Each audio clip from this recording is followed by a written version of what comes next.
If you like my dad's videos, please subscribe to QA Insights channel. Welcome to Learn Locust series. In this season 1 episode 5, we are going to see about TaskSet class in Locust. In last few videos, we have seen about the TaskSet and we are going to deep dive into this particular section. So TaskSet is an advanced feature in Locust.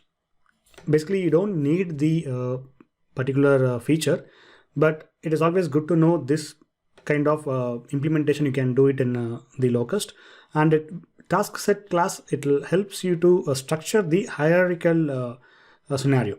So assume that you are testing a scenario like this where you have the task set for each page, and inside each page you want to navigate to the sub pages.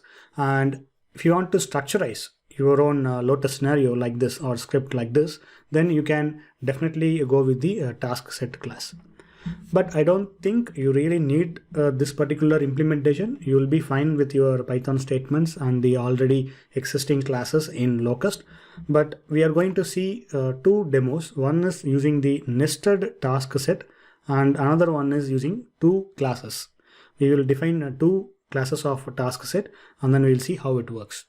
And also we are going to see what is the significance of self.interrupt, which has the parameter reschedule equals true by default, and we are going to see how we can leverage this statement in the TaskSet.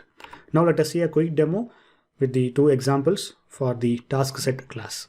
So in last video we have seen about TaskSet class, how you can define. First we are going to see about nested TaskSet. So nested means within a task set you can have another task set. For that I am going to define another task decorator, and I'm going to create another class, say my another HTTP cat, which will derive the parent class task set. So inside this task set we are going to define another task which will get the 500 status. So first a task will get 200 status. Now we are going to get the 500 status in another nested class. So self.client.get of 500, and I'm going to print get status of 500. So now we are good with our nested task set and we are going to execute this. So this particular script is available under TaskSet folder and I'm going to hit enter. So now let us go back to the UI and start our test. And if you go back to your PyCharm, you can see get status of 200 and get status of 500. And once it is gone inside the subclass, basically the nested task set, it never comes out. It keeps executing the 500 status. So it never goes back to the parent class. So this is the problem you will face whenever you use the TaskSet class in the nested. Our objective is to execute both. So in order to exit out of this particular iteration or exit out of the class, we have to leverage self.interrupt.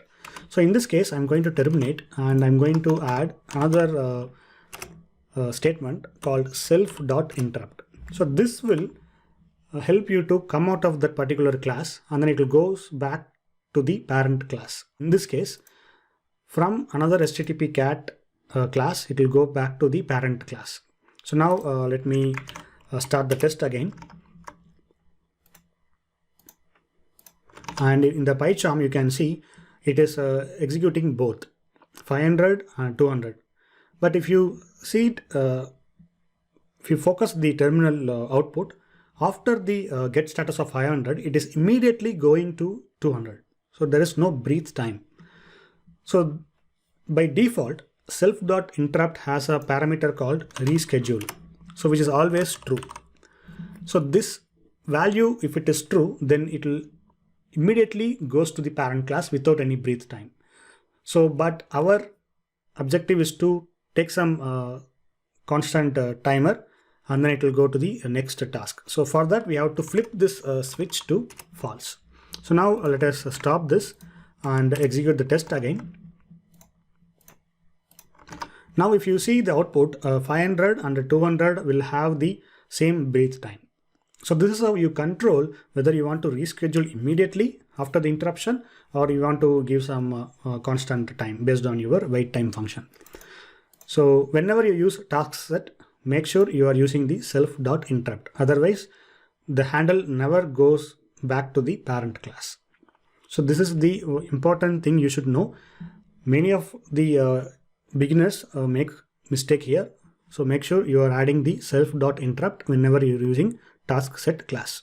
So now I'm going to terminate this, and I'm going to delete the task decorator, and I'm going to create two classes. So basically we are not going to have the nested TaskSet. Instead we have two TaskSet. One is HTTP cat and another one is my another HTTP cat. So in the main HTTP user, in the tasks variable, we have mentioning only the my HTTP cat. So whenever you execute this particular script, it will always execute my HTTP cat. But our objective is to execute both.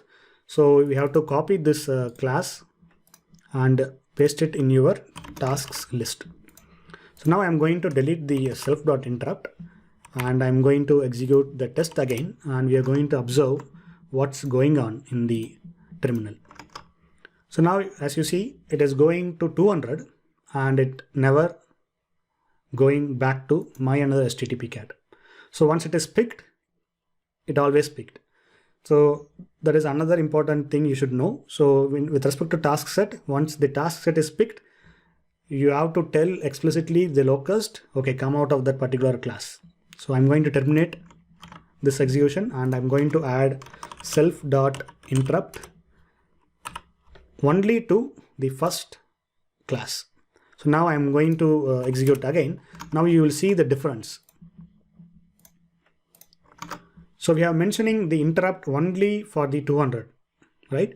So whenever the 200 comes, it will execute and then it will go back to 500. After it executes this particular class, again, it never goes back to the 200. So we have to mention the self.interrupt in both the places. Otherwise, the handle will never switch. So here we have to enter both self.interrupt in both the classes. Now if we execute, you can see the switch between the two classes, 500, 200, 500, 200. So randomly it gets picked up, and then it will the handle will go to another class. So again we are seeing it is immediately executing the classes, right? So here we have to change this reschedule flag to false, and similarly here also we have to change the flag to false. So now we will have the breathe time between the classes. So now you can see 500, there is a wait time, 200, there is a wait time. Again, it keeps repeating unless you terminate your test. So the important thing to know is whenever you are using the task set, make sure you are using self.interrupt, and make sure the reschedule flag based on your requirement, whether you want to turn the feature on or off. So I hope this task set class is clear, and if you have any questions, please let me know in the comments, and thanks for watching. Have a good day. If you like my dad's videos, please subscribe to QA Insights channel.